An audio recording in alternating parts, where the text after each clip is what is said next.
처음 그 소리를 들었을 때 나는 바다 밑 어딘가에서 누군가 숨을 죽인 채 흐느끼고 있다고 생각했다. 전라남도 고흥의 밤바다는 이상할 만큼 모든 소리를 삼켜버렸다. 바로 아래에서 파도가 방파제를 때리고 있었는데도 소리는 마치 아주 먼 곳에서 들려오는 것처럼 먹먹했다. 누가 거대한 담요를 바다 위에 덮어놓은 것 같았다. 나는 그날 밤 끝내 창문을 닫지 못했다. 분명 닫아야겠다고 생각했는데 이상하게도 창문을 닫는 순간 무언가 시작될 것 같은 기분이 들었다. 그때 내 나이는 29이었다. 결혼식을 올린 지 열흘밖에 지나지 않은 신혼이었다. 아내 지연은 27이었고 원래 우리는 제주도로 신혼여행을 떠날 예정이었다. 하지만 결혼식 직전에 장인어른이 갑자기 쓰러지셨고 모든 계획이 한순간에 엉망이 됐다. 지연은 병원에 누워 계신 아버지를 두고 비행기를 타는 걸 끝까지 마음 불편해했다. 결국 급하게 고른 곳이 고흥이었다.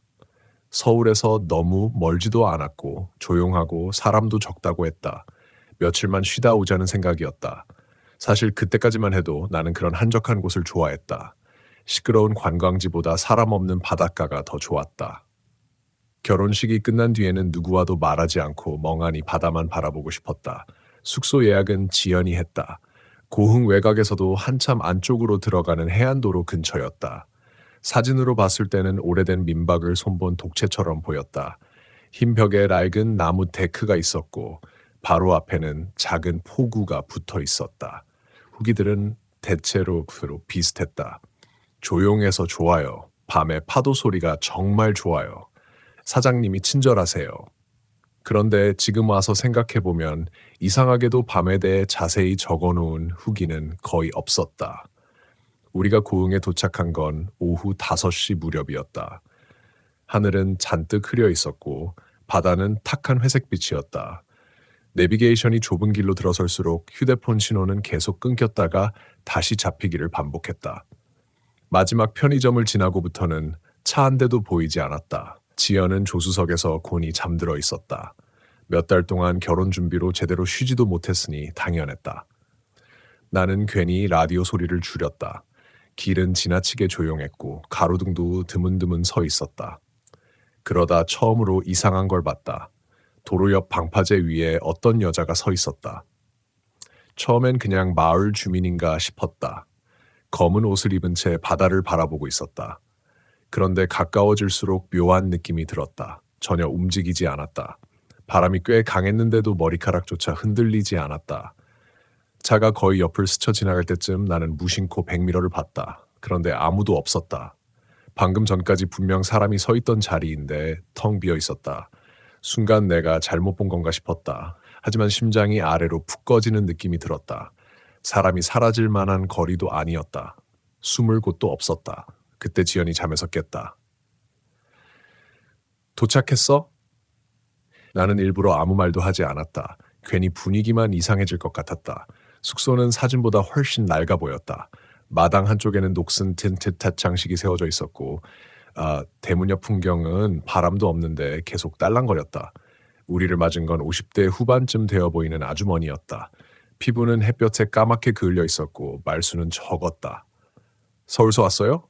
네. 며칠 묵어요? 3박 4일이요. 아주머니는 우리 얼굴을 번갈아 바라보더니 잠깐 입술을 깨물었다. 이상하게도 그 표정만은 지금까지 선명하게 기억난다. 반기는 얼굴도 아니고 귀찮아하는 얼굴도 아니었다. 마치 무언가를 말해야 하나 망설이는 사람 같았다. 밤에는 문 꼭 잠그세요. 지연이 웃으며 물었다. 왜요? 여기 도둑 많아요? 하지만 아주머니는 웃지 않았다. 바닷바람이 새서 그래. 그 말만 남기고 열쇠를 건넸다. 숙소 안은 예상보다 깨끗했다. 오래된 나무 냄새가 났고 천장은 낮았다. 거실 창문 밖으로 바다가 바로 보였다. 파도 소리가 아주 가까웠다. 처음 몇 시간은 정말 평화로웠다. 우리는 라면을 끓여 먹고 맥주를 마셨다. 결혼식 때 있었던 우스운 이야기들을 하며 웃었다. 지연도 오랜만에 편안해 보였다. 병원 걱정을 잠시 잊은 얼굴이었다. 그런데 밤 11시쯤부터 분위기가 조금씩 이상해졌다. 처음 느껴진 건 냄새였다. 비린내. 단순한 바다 냄새가 아니었다. 오래 방치된 생선 창고 같은 축축하게 썩은 냄새였다. 창문 틈 사이로 천천히 스며들어왔다. 지연이 얼굴을 찌푸렸다. 무슨 냄새야? 나는 창밖을 바라봤다. 포구 근처에서 희미한 불빛 하나가 깜빡이고 있었다. 그리고 그 옆에 누군가 서 있었다. 검은 실루엣. 꼼짝도 하지 않은 채 왠지 아까 방파제에서 봤던 여자와 비슷했다. 순간 몸이 굳어버렸다. 지연도 내 시선을 따라 창밖을 봤다. 저 사람 뭐 하는 거야? 모르겠어. 주민인가 보지. 하지만 이상한 건 그 사람이 우리 숙소를 바라보고 있다는 느낌이었다. 거리가 꽤 멀었는데도 얼굴조차 보이지 않았는데도 분명히 시선이 느껴졌다. 나는 괜히 커튼부터 쳤다. 설명하기 힘든 찝찝함이 올라왔다. 그날 밤 우리는 일찍 자기로 했다. 피곤하기도 했고 다음 날엔 근처 섬으로 들어가는 배를 타보기로 했었다. 문단속을 하고 불을 끄려던 순간이었다. 밖에서 무언가를 질질 끄는 소리가 들렸다. 사각, 사각, 사각. 모래 위를 무언가 끌고 가는 소리 같았다. 지연이 먼저 내 쪽을 돌아봤다. 들었어? 나는 대답 대신 숨을 죽이고 귀를 기울였다. 그 소리는 천천히 숙소 주변을 돌고 있었다. 사각, 사각. 그러다 어느 순간 멈췄다. 우리 방 창문 바로 앞에서. 그 순간 들렸다. 숨소리. 아주 가까운 곳에서 들려오는 축축한 숨소리였다. 후후. 지연이 내 팔을 세게 움켜잡았다. 나는 억지로 웃으며 말했다. 고양이겠지. 하지만 나도 알고 있었다. 그건 고양이 숨소리가 아니었다. 사람 숨소리였다. 우리는 한동안 아무 말도 하지 못했다. 밖은 지나치게 조용했다. 너무 조용해서 귀 안쪽이 울릴 정도였다. 그러다 갑자기 툭 누군가 창문을 손가락으로 건드렸다. 딱 한 번, 아주 약하게. 지연이 거의 울먹이는 목소리로 말했다. 문 열지 마. 나는 대답하지 않은 채 천천히 자리에서 일어났다. 솔직히 무서웠다. 그런데 이상하게도 확인하지 않으면 더 큰일이 날 것 같았다. 나는 조심스럽게 커튼 끝을 잡았다. 그리고 아주 조금만 옆으로 당겼다. 그 순간 심장이 멎는 줄 알았다. 창문 바로 바깥에 얼굴 하나가 붙어 있었다. 젖은 머리카락이 축 늘어진 여자 얼굴. 눈은 비정상적으로 크게 떠져 있었고 입은 천천히 웃고 있었다. 소리도 없이. 나는 비명조차 나오지 않았다. 사람이 극도로 놀라면 오히려 아무 반응도 못한다는 말을 그때 처음 이해했다. 창문 바로 앞에 붙어 있던 그 여자는 숨결이 유리에 닿을 정도로 가까웠다. 얼굴은 흠뻑 젖어 있었고 머리카락 사이로 드러난 피부는 물에 오래 잠겨 있던 사람처럼 희게 불어 있었다. 그런데 가장 소름 끼쳤던 건 눈이었다. 눈동자가 거의 움직이지 않았다. 보통 사람은 누군가를 바라볼 때 시선이 아주 조금이라도 흔들리기 마련인데 그 여자는 그냥 멈춰 있었다. 살아있는 사람이 아니라 유리 진열장 안에 박제된 무언가처럼 뒤에서 지연이 떨리는 숨을 삼켰다. 오빠, 저게 뭐야? 나는 반사적으로 커튼을 거칠게 닫아버렸다.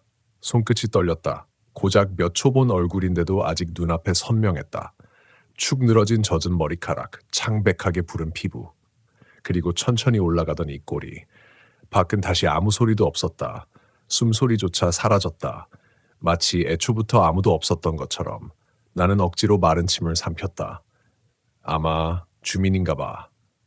입으로는 그렇게 말했지만 나조차 그 말을 믿지 못했다. 새벽 1시에 남의 숙소 창문 바로 앞까지 얼굴을 들이미는 주민이 어디 있겠나. 지연 표정도 똑같았다. 경찰 부를까? 나는 바로 대답하지 못했다. 휴대폰 화면을 켰다. 신호는 거의 잡히지 않았고 와이파이도 끊겨 있었다. 순간 머릿속을 이상한 생각 하나가 스쳤다. 정말 단순히 산속이라서 인터넷이 안 되는 걸까? 그때였다. 툭! 이번에는 거실 쪽이었다. 우리 방 창문이 아니라 바로 옆 거실 창문. 지연이 거의 비명처럼 숨을 들이켰다. 툭! 툭! 느리고 일정한 소리였다. 손톱 끝으로 유리를 살짝 두드리는 듯한 소리. 나는 방구석에 세워둔 골프채를 집어들었다. 여행 가방 옆에 넣어둔 작은 퍼터였다. 별로 도움이 될 것 같진 않았지만 맨손으로 있는 것보단 나았다. 솔직히 말하면 밖으로 나갈 생각은 없었다. 그런데 그 두드리는 소리가 계속 이어지니까 정신이 조금씩 무너지는 기분이었다. 툭, 툭, 툭. 점점 일정해졌다. 마치 일부러 사람 신경을 갉아먹으려는 것처럼 나는 지연에게 낮게 말했다. 문 잠그고 있어. 절대 열지 마. 지연은 울먹이며 고개를 끄덕였다. 나는 천천히 거실로 걸어 나갔다. 바닥 나무가 삐걱거렸다. 이상하게도 집안 공기가 싸늘했다. 분명 보일러를 켜놨는데도 냉동고 안에 들어온 것처럼 차가웠다.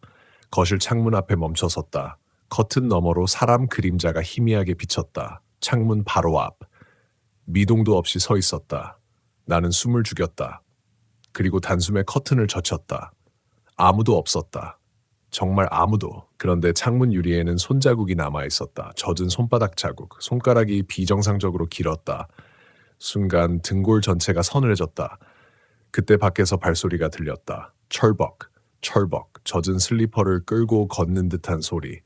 그 소리는 천천히 데크를 지나 숙소 뒤편으로 향했다. 나는 무의식적으로 창문 잠금 장치를 다시 확인했다. 손바닥에 식은땀이 흥건했다. 그리고 바로 그 순간 뒤쪽 창문 근처에서 웃음소리가 들렸다. 킥, 킥, 킥. 분명 사람 웃음소리였다. 그런데 감정이 없었다. 억지로 흉내내는 소리 같았다. 나는 그대로 몸이 굳었다. 지연이 방 안에서 떨리는 목소리로 말했다. 오빠, 빨리 들어와. 나는 곧바로 방으로 돌아갔다. 문을 잠그고 침대 옆 바닥에 주저앉았다. 지연 얼굴은 이미 핏기가 다 빠져 있었다. 우리는 한참 동안 아무 말도 하지 못했다. 밖은 다시 조용해졌다. 너무 조용했다. 파도 소리조차 들리지 않았다. 그게 오히려 더 이상했다. 바닷가 숙소인데 바다 소리가 사라졌다는 게. 지연이 내 손을 꽉 붙잡았다. 우리 그냥 지금 나가자. 이 시간에? 무서워. 그 말을 듣자 마음이 흔들렸다. 사실 나도 당장 도망치고 싶었다. 하지만 창밖을 생각하니 차까지 가는 것조차 겁이 났다. 오는 길에 지나온 좁은 해안도로도 떠올랐다. 가로등도 거의 없었고 절벽 옆으로 이어진 위험한 길이었다. 지금 상태로 운전하면 사고 날 것 같았다. 나는 애써 침착한 척 말했다. 아침 되면 바로 나가자. 지연은 아무 말 없이 고개만 숙였다. 그 순간이었다. 천장에서 물 떨어지는 소리가 들렸다. 톡, 톡, 톡. 우리는 동시에 천장을 올려다봤다. 안방 천장 한가운데가 젖어 있었다. 처음엔 빗물인가 싶었다. 그런데 밖엔 비가 오지 않았다. 물방울이 천천히 아래로 떨어졌다. 톡! 나는 손바닥으로 그 물을 받아봤다. 얼음처럼 차가웠다. 그리고 냄새가 났다. 짠내, 비린내, 바닷물이었다. 지연 얼굴이 굳어졌다. 왜 천장에서 바닷물이 떨어져? 그 말을 듣는 순간 머릿속으로 한 가지 생각이 스쳤다. 위층? 하지만 이 숙소는 분명 단층이었다. 그때 천장 위에서 무언가 끌리는 소리가 들렸다. 드르륵. 우리는 동시에 숨을 멈췄다. 누군가 지붕 위를 걷고 있었다. 천천히. 무언가를 질질 끌면서 드르륵, 툭, 드르륵. 심장이 미친 듯 뛰기 시작했다. 사람이 지붕 위를 걸으면 저런 소리가 달리 없었다. 무거운 짐 같은 걸 끌고 다니는 소리였다. 지연은 거의 울기 직전이었다. 오빠, 제발 경찰 좀. 나는 다시 휴대폰 화면을 켰다. 여전히 신호 없음. 배터리는 18%. 이상하게도 그 숫자가 너무 불길하게 느껴졌다. 그때 지붕 위 소리가 멈췄다. 정확히 우리 방 바로 위에서. 그리고 쿵! 무언가 떨어지는 소리. 천장이 미세하게 흔들렸다. 지연이 비명을 질렀다. 나는 반사적으로 위를 올려다봤다. 천장에 젖은 얼룩이 점점 커지고 있었다. 마치 위에서 바닷물을 계속 들이붓는 것처럼. 그리고 천천히 천장 틈 사이로 머리카락이 내려오기 시작했다. 검고 긴 머리카락. 물에 젖은 채.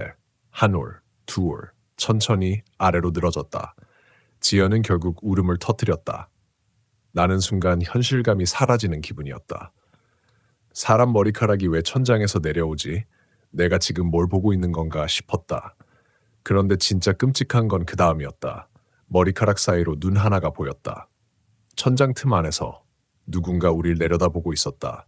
눈동자가 거의 움직이지 않는 눈. 창문 밖에 서 있던 바로 그 여자였다. 그 순간 나는 완전히 이성을 잃었다. 손에 들고 있던 골프채를 휘둘러 천장을 미친 듯이 내리쳤다.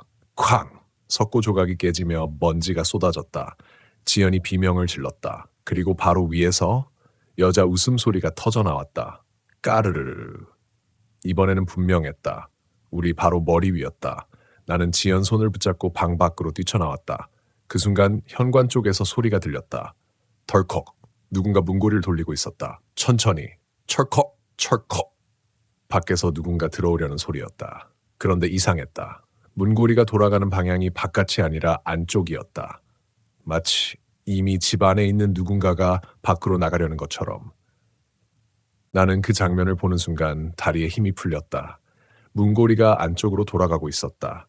밖에서 누군가 억지로 들어오려는 게 아니었다. 마치 이미 집 안에 있는 누군가가 밖으로 나가려는 것처럼. 철컥, 철컥. 분명 내가 잠근 문이었다. 그런데 손잡이는 천천히 아주 느긋하게 움직이고 있었다. 다급함도 없었다. 꼭 시간이 충분하다는 걸 아는 사람처럼. 지연은 내 팔을 붙잡은 채 거의 울고 있었다. 오빠, 제발, 제발. 나는 지연을 뒤로 밀어두고 현관문만 노려봤다. 심장이 너무 세게 뛰어서 귀 안쪽이 울릴 정도였다. 손끝 감각도 점점 둔해지고 있었다. 그 순간 문고리 움직임이 딱 멈췄다. 완전히. 숙소 안이 순식간에 정적에 잠겼다. 천장 위에서 들리던 웃음소리도 사라졌다. 아무 소리도 없었다. 그런데 이상하게도 그 침묵이 더 무서웠다. 사람은 뭔가 들릴 때보다 갑자기 모든 소리가 끊길 때 더 본능적인 공포를 느낀다. 특히 원래 파도 소리가 계속 들려야 하는 바닷가에서는 더 그랬다. 나는 천천히 뒤를 돌아봤다. 거실 창문 틈 사이로 바깥 풍경이 보였다. 안개가 끼고 있었다. 불과 몇 분 전까지는 없던 안개였다. 회색빛 안개가 바다 쪽에서 밀려와 폭우와 데크를 천천히 집어삼키고 있었다. 그리고 그 안개 사이로 사람 형체들이 보였다. 한 명이 아니었다. 둘, 셋, 아니 훨씬 더 많았다. 누군가들이 숙소 주변에 서 있었다. 전부 미동도 없이. 나는 숨이 턱 막혔다. 얼굴은 흐릿해서 잘 보이지 않았지만 한 가지는 확실했다. 전부 젖어 있었다. 옷도, 머리카락도 마치 방금 바다에서 걸어 나온 사람들 같았다. 지연도 그걸 본 순간 입을 틀어막았다. 저게 뭐야? 나는 아무 말도 하지 못했다. 그때 현관문 아래 틈으로 물이 스며들기 시작했다. 처음엔 아주 조금이었다. 그런데 점점 양이 많아졌다. 검붉은 빛이 도는 물이었다. 비린내가 확 올라왔다. 지연이 뒤로 물러섰다. 피야? 나는 본능적으로 손끝으로 물을 만져봤다. 끈적하지 않았다. 차가운 바닷물이었다. 하지만 냄새는 이상할 정도로 강했다. 오래된 어시장 배수 같은 냄새, 썩은 생선과 젖은 나무 냄새가 뒤섞여 있었다. 그 순간 밖에서 발소리가 들렸다. 철벅, 철벅, 철벅. 한 사람이 아니었다. 여럿이었다. 숙소 주변을 천천히 빙빙 도는 소리. 너무 일정했다. 마치 서로 약속이라도 한 것처럼. 나는 창문 가까이 가지 못했다. 보면 안 될 것 같았다. 그런데 사람이라는 게 이상하다. 무서우면 도망쳐야 하는데도 동시에 확인하고 싶어진다. 결국 나는 거실 창문 커튼 끝을 아주 조금 들어 올렸다. 그리고 바로 후회했다. 안개 바로 앞에 사람들이 서 있었다. 5명, 남자도 있었고 여자도 있었다. 전부 우리 숙소만 바라보고 있었다. 얼굴은 흐릿했지만 눈만은 이상하게 선명했다. 그리고 그들 사이에 아까 그 여자가 서 있었다. 창문에 얼굴을 들이밀던 여자. 이번에는 웃고 있지 않았다. 대신 입이 천천히 움직이고 있었다. 처음엔 무슨 말을 하는지 들리지 않았다. 그런데 몇 초 뒤 소리가 들리기 시작했다. 열어줘. 순간 온몸에 소름이 돋았다. 다른 사람들도 따라 중얼거리기 시작했다. 열어줘. 추워. 들어가게 해줘. 지연이 거의 울면서 말했다. 오빠, 경찰, 제발. 신호가 안 잡혀. 그럼 사장님이라도 불러. 그 말을 듣고서야 정신이 번쩍 들었다. 관리 아주머니. 나는 급하게 현관 근처를 둘러봤다. 인터폰 같은 걸 찾았지만 없었다. 대신 주방 벽에 오래된 유선 전화기 하나가 걸려 있었다. 나는 거의 달려가듯 수화기를 집어들었다. 신호음이 없었다. 완전히 죽어 있었다. 그런데 바로 그 순간 수화기 너머에서 숨소리가 들렸다. 후, 후. 나는 그대로 얼어붙었다. 분명 전화선은 죽어 있었는데 그리고 아주 낮은 여자 목소리가 들렸다. 왜 왔어? 나는 비명을 지르듯 수화기를 집어던졌다. 전화기가 바닥에 부딪히며 산산조각났다. 지연이 놀란 얼굴로 나를 봤다. 왜 그래? 나는 대답하지 못했다. 입안이 바짝 말라 있었다. 그때 갑자기 탁! 숙소 전체 불이 꺼졌다. 완전한 어둠이었다. 지연이 짧게 비명을 질렀다. 바깥 안개 때문에 달빛조차 들어오지 않았다. 눈앞에 손을 들어도 보이지 않을 정도의 암흑이었다. 그리고 그 어둠 속에서 물이 흐르는 소리가 들렸다. 철벅, 철벅. 집안에서 나는 소리였다. 나는 숨이 멎는 줄 알았다. 분명 조금 전까지 거실 바닥은 말라 있었다. 그런데 지금은 누군가 젖은 발로 집안을 걸어 다니고 있었다. 한 걸음, 또 한 걸음, 천천히. 지연이 내 옷을 붙잡고 덜덜 떨고 있었다.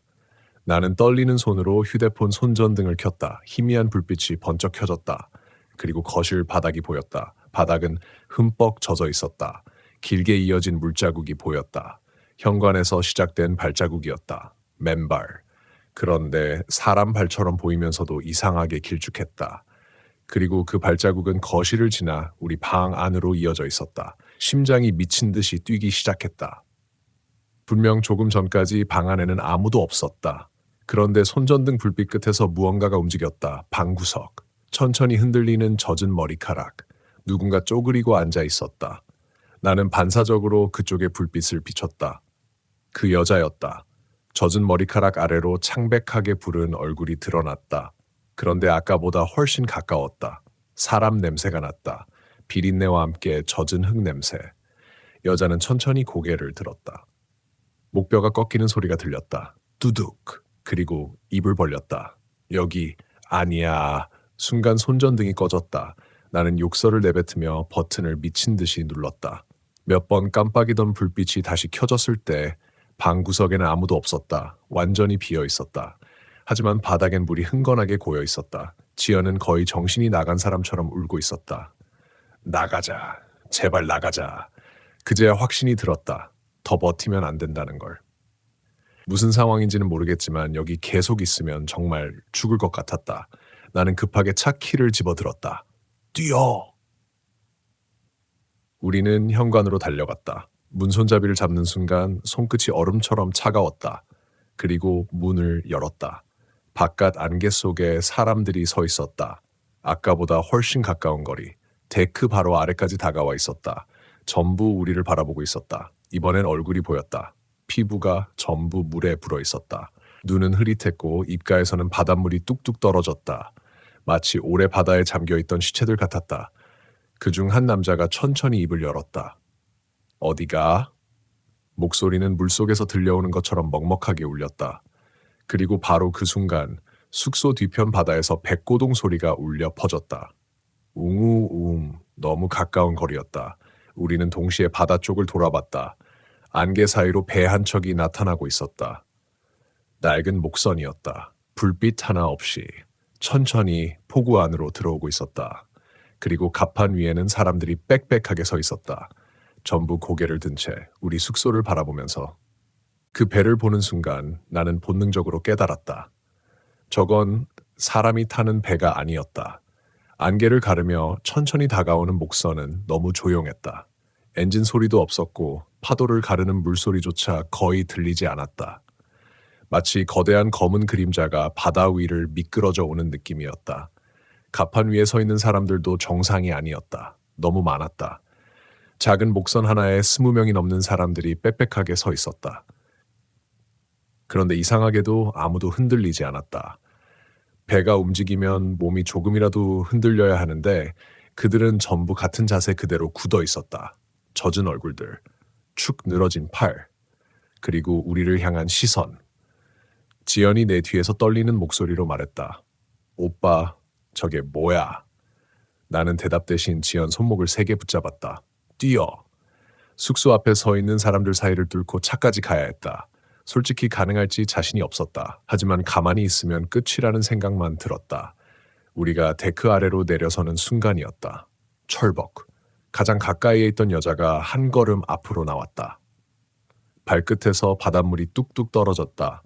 얼굴이 가까워지자 냄새가 훨씬 심하게 밀려왔다. 오래 젖은 해초 냄새와 썩은 냄새가 뒤섞여 있었다. 피부는 군데군데 벗겨져 있었고 입술은 검게 갈라져 있었다.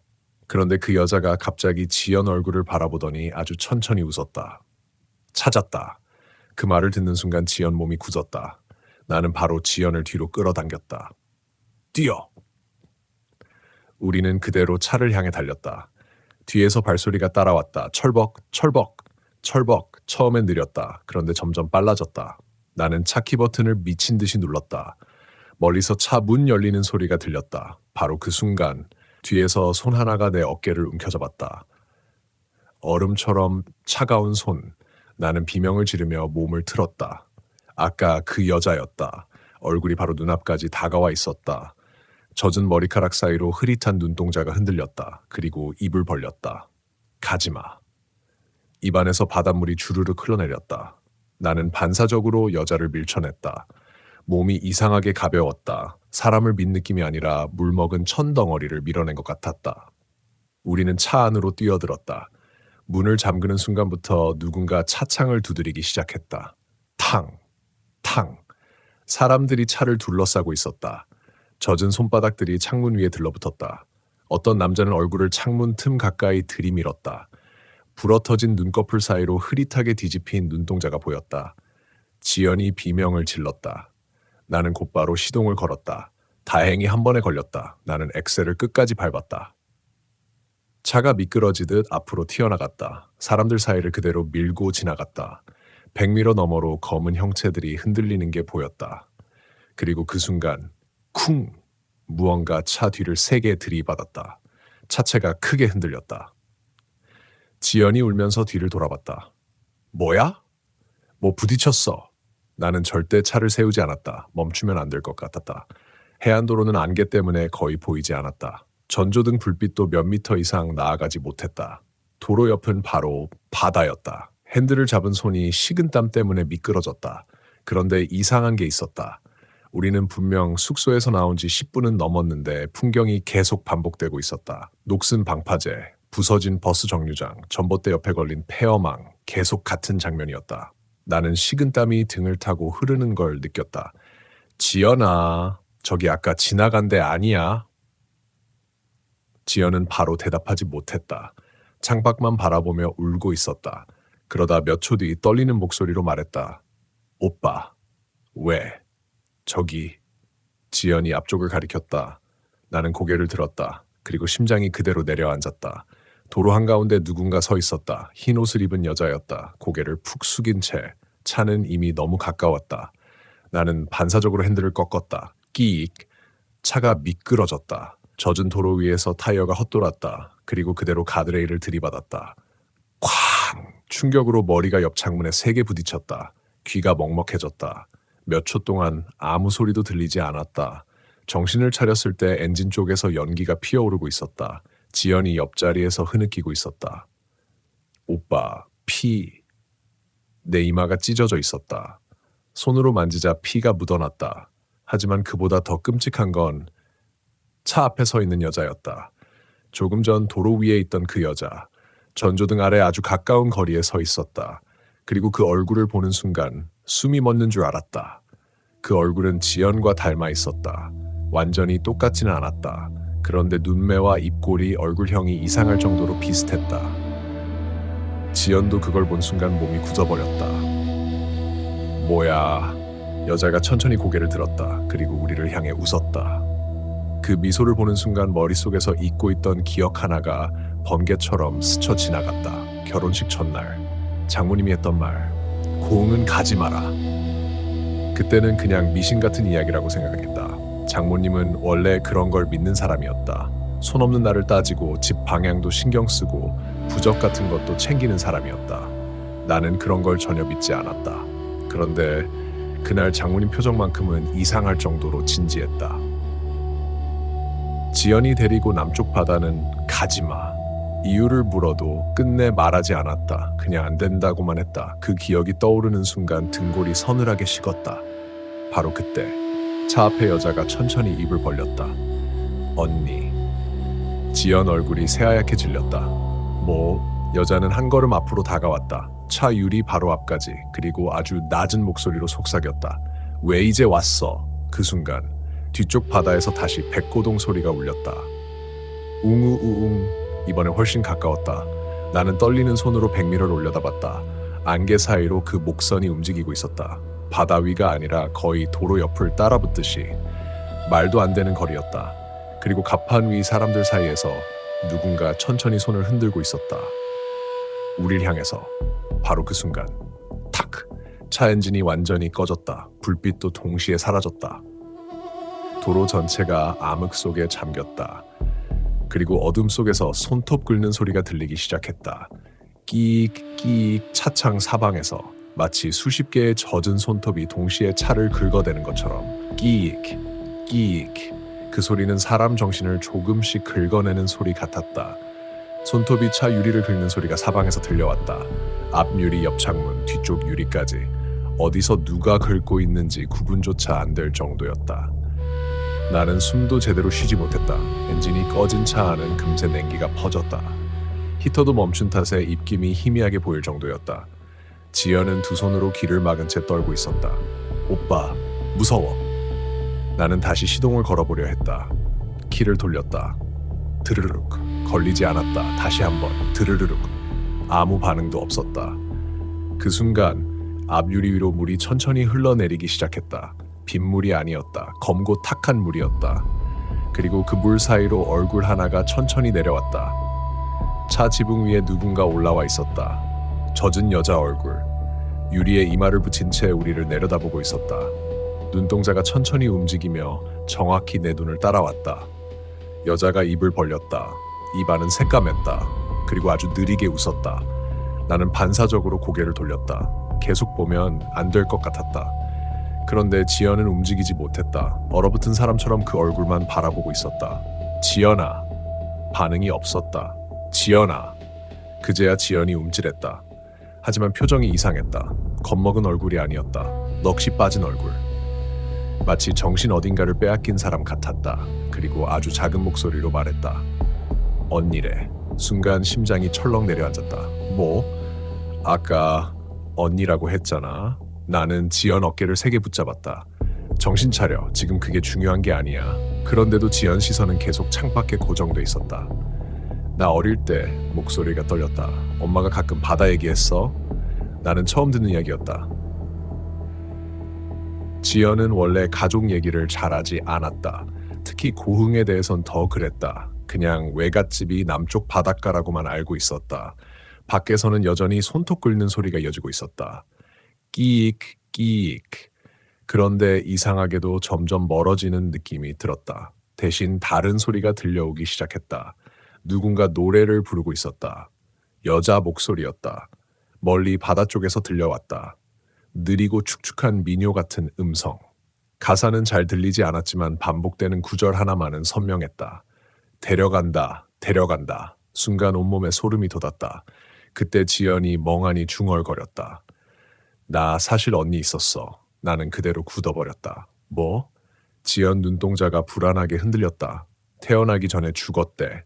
순간 차 안 공기가 더 차가워진 것 같았다. 밖에 긁는 소리가 뚝 멈췄다. 완전한 정적. 지연은 계속 떨리는 목소리로 말했다. 엄마가 술 마시면 가끔 말했어. 내가 원래 둘째였다고. 나는 아무 말도 하지 못했다. 심장이 미친 듯 뛰었다. 고흥 바다에서 죽었대. 그 말을 듣는 순간 쿵! 차 뒤쪽이 크게 흔들렸다. 누군가 트렁크를 세게 내려친 것 같았다. 지연이 비명을 질렀다. 나는 반사적으로 뒤를 돌아봤다. 그리고 바로 후회했다. 뒷유리 너머로 사람들이 서 있었다. 숙소 앞에서 봤던 그 젖은 사람들. 그런데 숫자가 훨씬 많아져 있었다. 안개 속 끝도 안 보일 만큼. 그리고 전부 같은 방향을 바라보고 있었다. 차 안이 아니었다. 지연을 보고 있었다. 그 시선을 보는 순간 본능적으로 깨달았다. 저 사람들은 처음부터 나를 본 게 아니었다. 지연을 찾고 있었던 거였다. 그때 차 지붕 위에서 둔탁한 소리가 났다. 쿵! 무언가 네 발로 기어다니는 소리. 드득! 드득! 차 천장이 천천히 눌렸다. 지연이 울면서 내 팔을 붙잡았다. 오빠! 그리고 갑자기 앞 유리 위로 손 하나가 내려왔다. 창백하게 부른 손. 손가락 끝이 비정상적으로 길었다. 그 손이 유리 위를 천천히 기어갔다. 뒤이어 얼굴이 나타났다. 이번엔 훨씬 가까웠다. 여자의 목이 이상하게 꺾여 있었다. 마치 부러진 사람처럼. 그런데 얼굴은 웃고 있었다. 그리고 또렷하게 말했다. 내 자리야. 그 순간 차 안 라디오가 갑자기 켜졌다. 치지직. 심한 노이즈 소리. 나는 놀라서 손을 뻗었지만 전원 버튼은 분명 꺼져 있었다. 그런데 라디오에서는 누군가 말하고 있었다.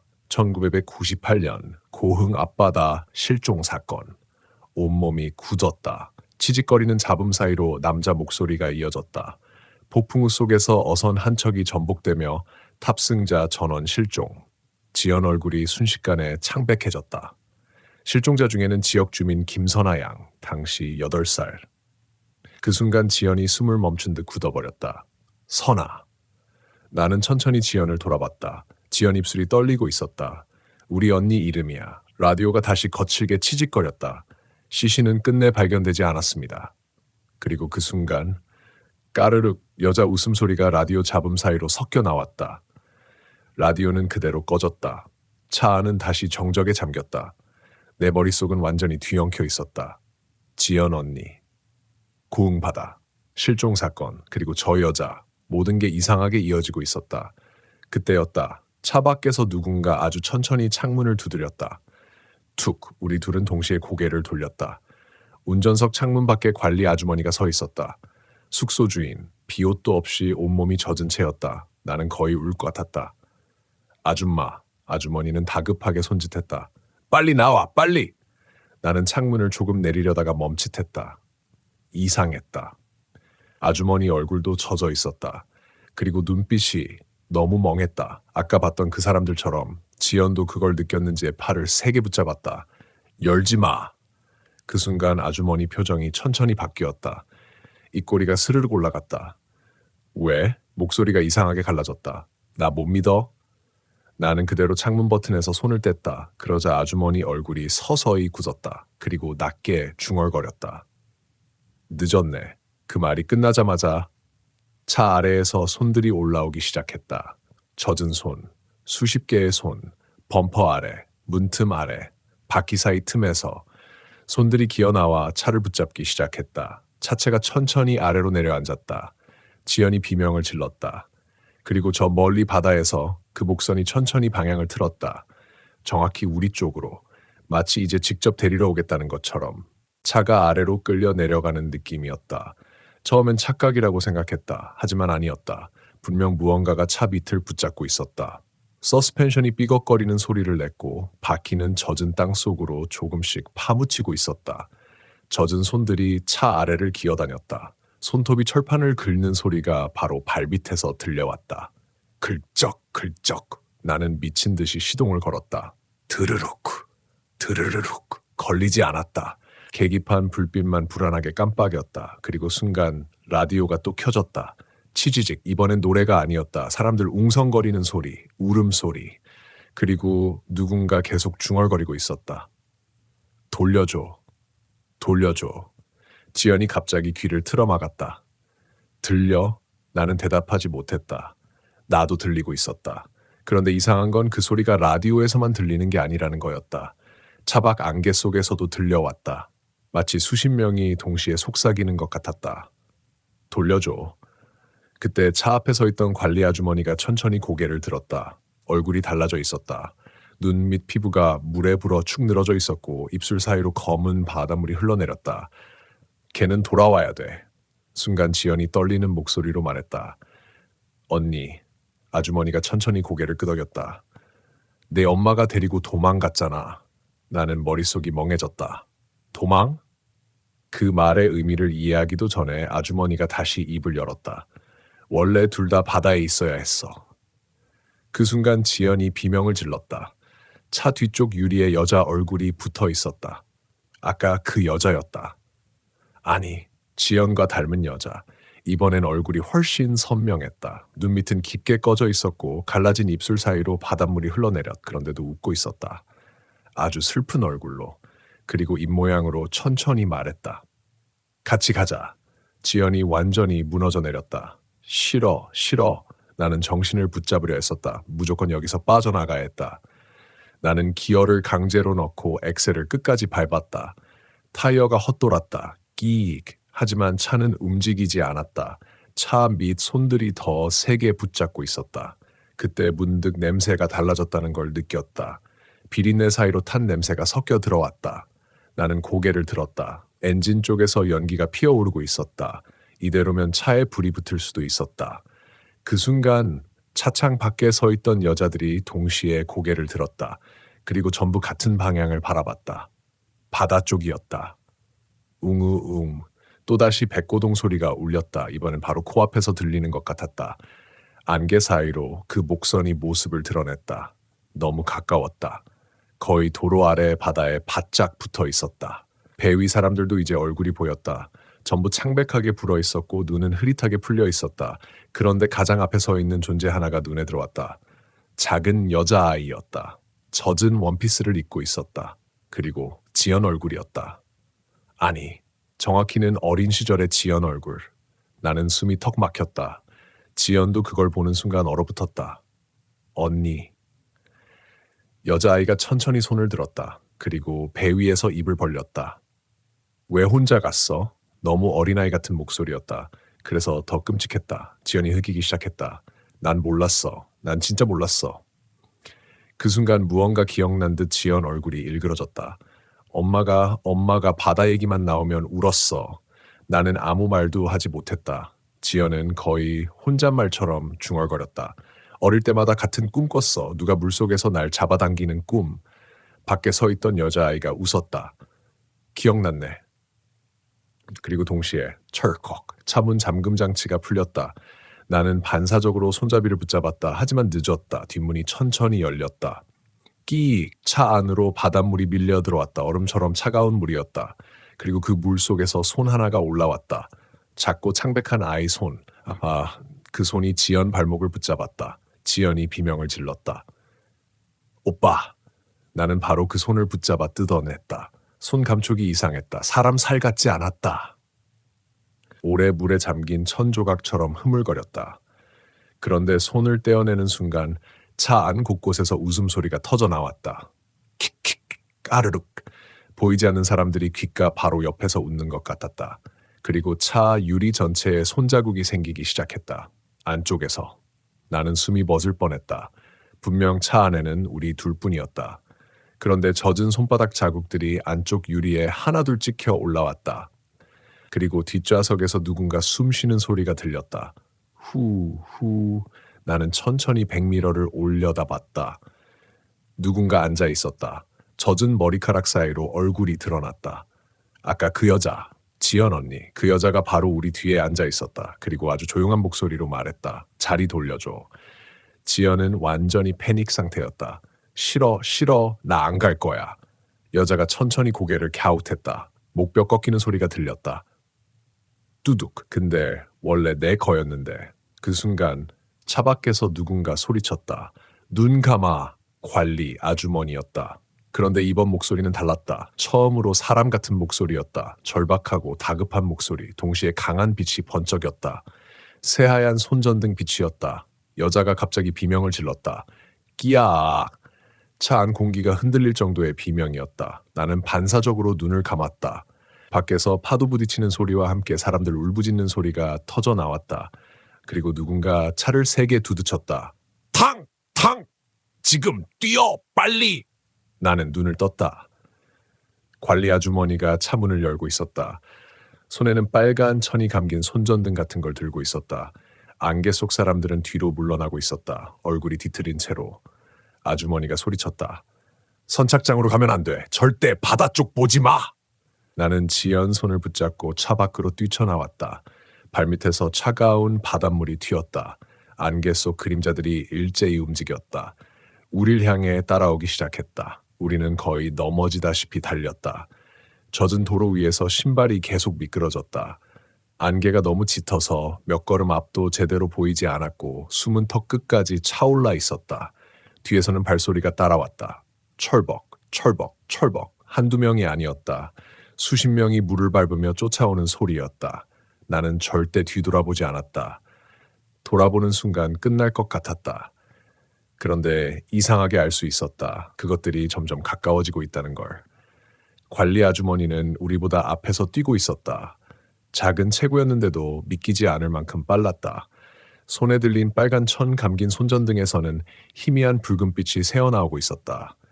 그 빛이 안개를 스칠 때마다 그림자들이 잠깐씩 뒤로 물러났다. 아주머니가 숨 가쁘게 외쳤다. 절대 이름 불러도 대답하지 마.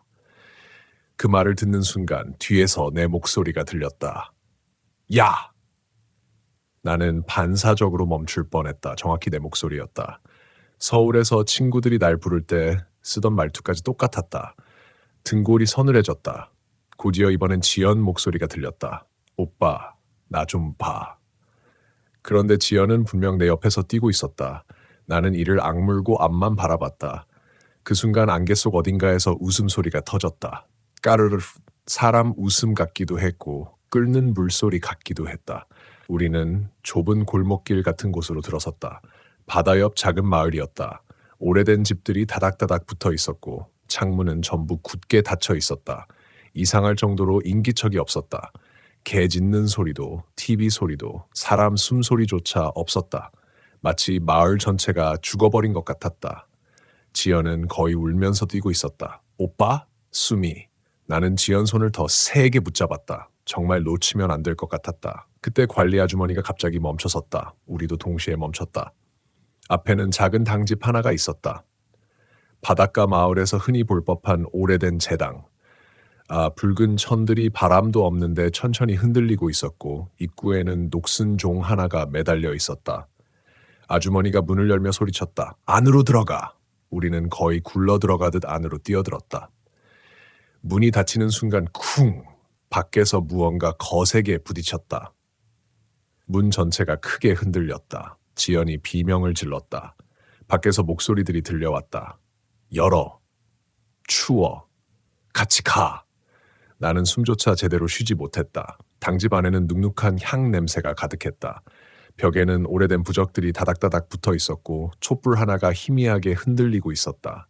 관리 아주머니는 문에 등을 기댄 채 거칠게 숨을 몰아쉬었다. 그리고 처음으로 우리를 똑바로 바라봤다. 왜 왔어? 그 목소리에는 화가 섞여 있었다. 나는 겨우 입을 열었다. 무슨 말씀이세요? 저희 그냥 여행 온 건데 그 애 데리고 여기 오면 안 됐어. 아주머니 시선이 지연에게 향했다. 지연 얼굴은 완전히 창백해져 있었다. 언니, 진짜 있었어요? 아주머니는 잠시 아무 말도 하지 않았다. 밖에서는 계속 긁는 소리가 들려왔다. 사각, 사각 손톱으로 나무 문을 긁는 소리였다. 그리고 아주머니가 낮게 말했다. 있었지. 지연이 숨을 삼켰다. 쌍둥이였어. 순간 공기가 무겁게 내려앉았다. 나는 천천히 지연을 돌아봤다. 지연 역시 처음 듣는 표정이었다. 아주머니는 천천히 말을 이었다. 20해 전 폭풍 오던 날이었어. 네 엄마가 애 둘 데리고 배를 탔지. 밖에서 누군가 웃었다. 킥킥. 아주머니는 못 들은 척 계속 말했다. 근데 배가 뒤집혔어. 지연 눈에서 눈물이 흘러내렸다.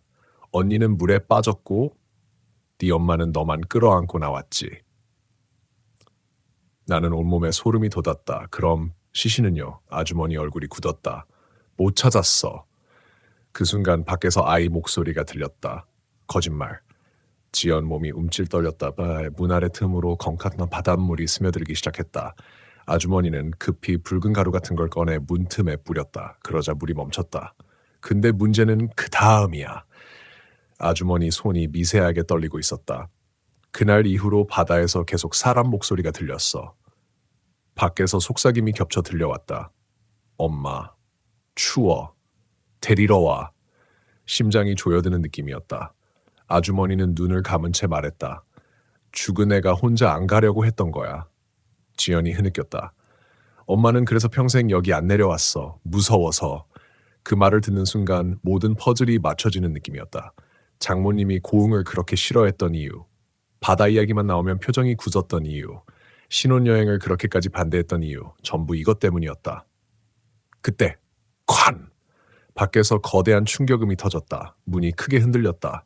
천장 위에서 흙먼지가 우수수 떨어졌다. 관리 아주머니 얼굴이 굳었다. 시간 없다. 그 말과 함께 아주머니가 재단 아래에서 낡은 사진 한 장을 꺼냈다. 오래된 흑백 사진이었다. 젊은 여자 한 명과 어린 여자아이 둘, 쌍둥이였다. 그리고 둘은 정말 똑같이 생겨 있었다. 지연은 사진을 보는 순간 그대로 주저앉았다. 이거 나잖아. 아주머니가 사진 속 한 아이를 가리켰다. 왼쪽이 너, 그리고 다른 아이를 가리켰다. 오른쪽이 선아. 사진 속 선아는 웃고 있었다. 그런데 이상했다. 사진 아래쪽이 물에 젖어 번져 있었다. 마치 오랫동안 바닷물 속에 잠겨 있었던 것처럼. 그 순간 사진 속 선아 얼굴이 움직였다. 나는 숨이 멎는 줄 알았다. 정말 아주 미세하게. 입꼬리가 천천히 올라갔다. 지연도 그걸 본 건지 비명을 질렀다. 그리고 동시에 쿵! 천장 위에서 둔탁한 소리가 났다. 무언가 지붕 위로 올라온 소리였다. 드르륵, 드르륵. 무거운 걸 끌고 다니는 소리. 관리 아주머니 얼굴이 순식간에 하얗게 질렸다. 찾아왔네. 그 순간 밖에서 아이 목소리가 또렷하게 들려왔다. 이번엔 바로 문 앞이었다. 지연아. 지연 몸이 굳어버렸다. 같이 가. 문고리가 천천히 돌아가기 시작했다. 철컥, 철컥. 그리고 문틈 아래로 젖은 검은 머리카락이 스멀스멀 기어 들어오기 시작했다.